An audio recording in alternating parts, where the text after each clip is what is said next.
Every event I do, there's always like 3 people who will end up being speakers in the future, right? Always. And this is someone who's a bit like that. So we start speaking at something else that we did, and she's here now as a speaker, and as I said, she'll be Celina on the panel. It is her first time speaking, isn't it? And how do you feel? Terrified.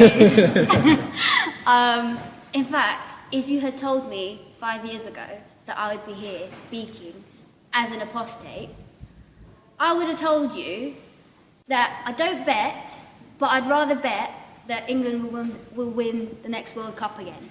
And we all know that's not very likely. That's not going to happen. So if you can put your hands together for Celina.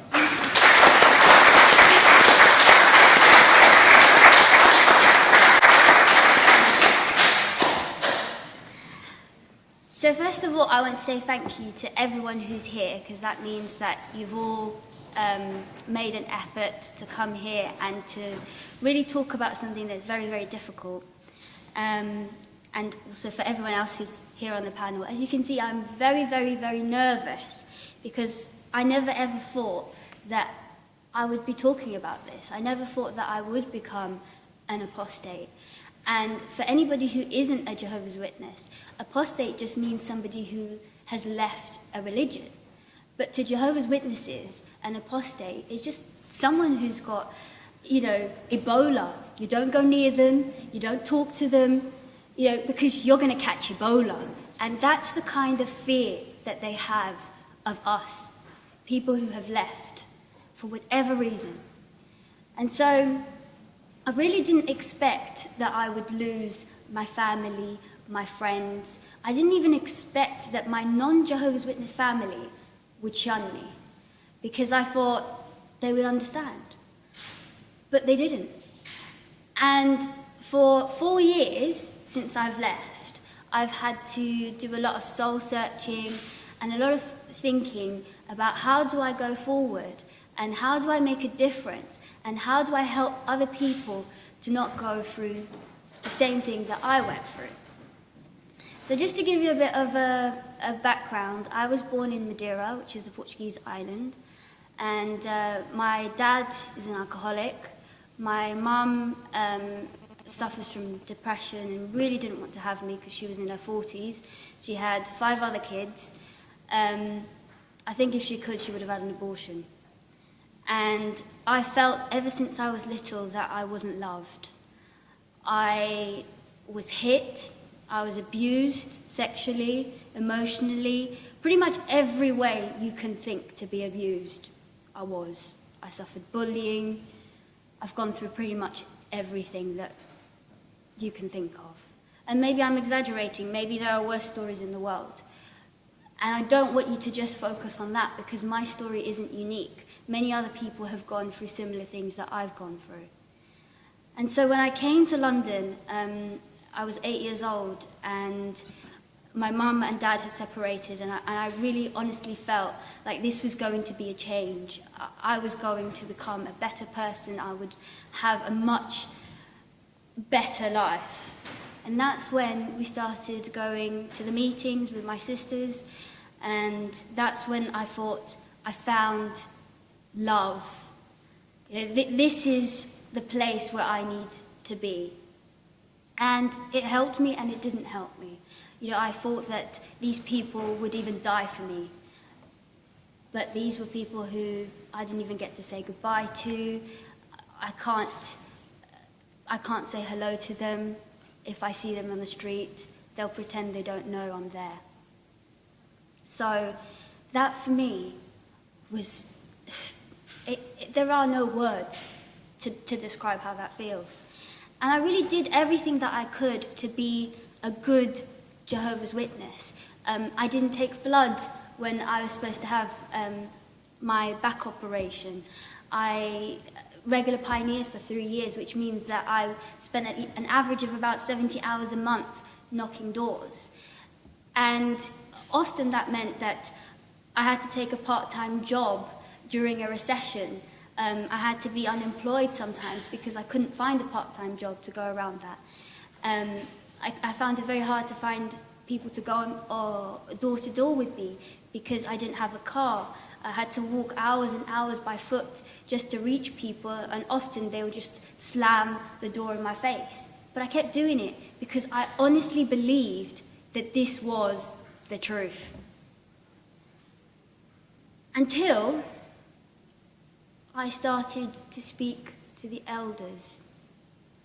Until I started to do everything by the book.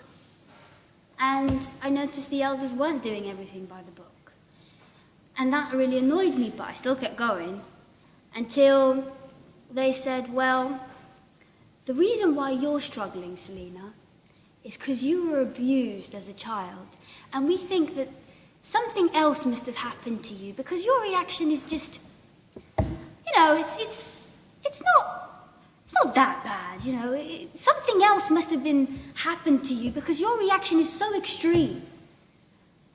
You know, and that's why your faith is weak.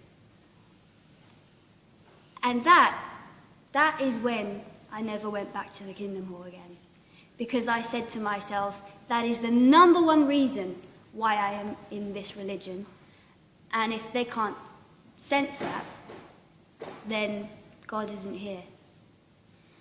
And when I explained this to my family, they said, well, you got bad elders. Just stay anyway.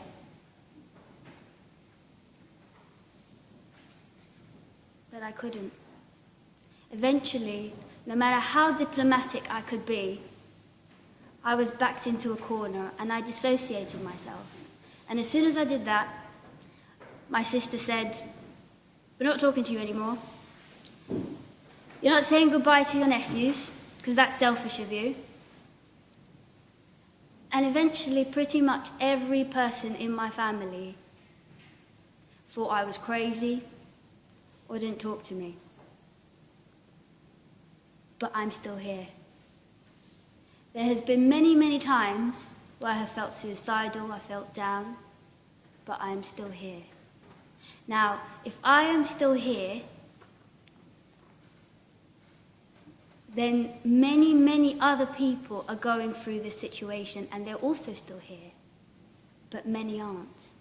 What do you think it would do to some people to be in these kind of circumstances? See, we worry about many, many things, but actually this is still going on, and that is why I'm here today, sharing about my story. It isn't so you can just pity me, because I've managed to come this far. It's so you can see that we all need to talk about this. Thank you.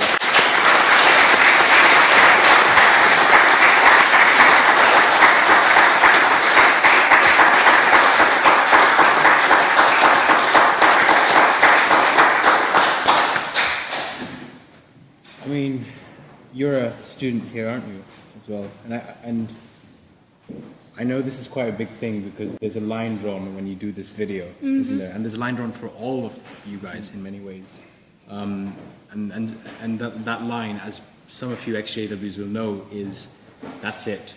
You know, fading is one thing you can do where you sort of don't really talk about the religion or getting involved, but as soon as you've done something like this, that's it. I think it's doubly brave. So when someone, for me, I've said this before, when someone says to me, I want to speak, it's almost scary for me because I know what they're committing to, and it's like, it's doubly brave, you know. So thank you for doing that, Celina. Quick question, and this is relevant to what Faithless is doing as well. We've done some focus groups with apostates, people who've left religion, ex-Muslims, ex-JWs, whatever. We've mixed them up and try to figure out what do they need. You mentioned that you had some points where you were quite suicidal. What would have been useful at that time that you didn't have? So I actually tried to go down the conventional route, and I went to my GP and I tried to get counselling, and I tried to get counselling here at university, but there really isn't an awareness about high control groups or cults. So in the NHS, I do have to say that when I saw a psychiatrist privately, instantly the word cult came up, because I didn't even want to identify it as a cult until then. But in the NHS, there is this belief. And people just think, well, you're depressed, just take some tablets. Or you feel like you're being interrogated, almost as if you're part of the judicial committee again with the elders and being judged. Because everything that you say, they kind of ask to you again, and then you're struggling to say things, and they'll say, well, you need to be honest and say the truth. And that just triggers more memories of being as a witness. And I don't think they have enough knowledge and understanding about the methods used in cults. Yeah, that's very useful, because that's actually exactly what we found.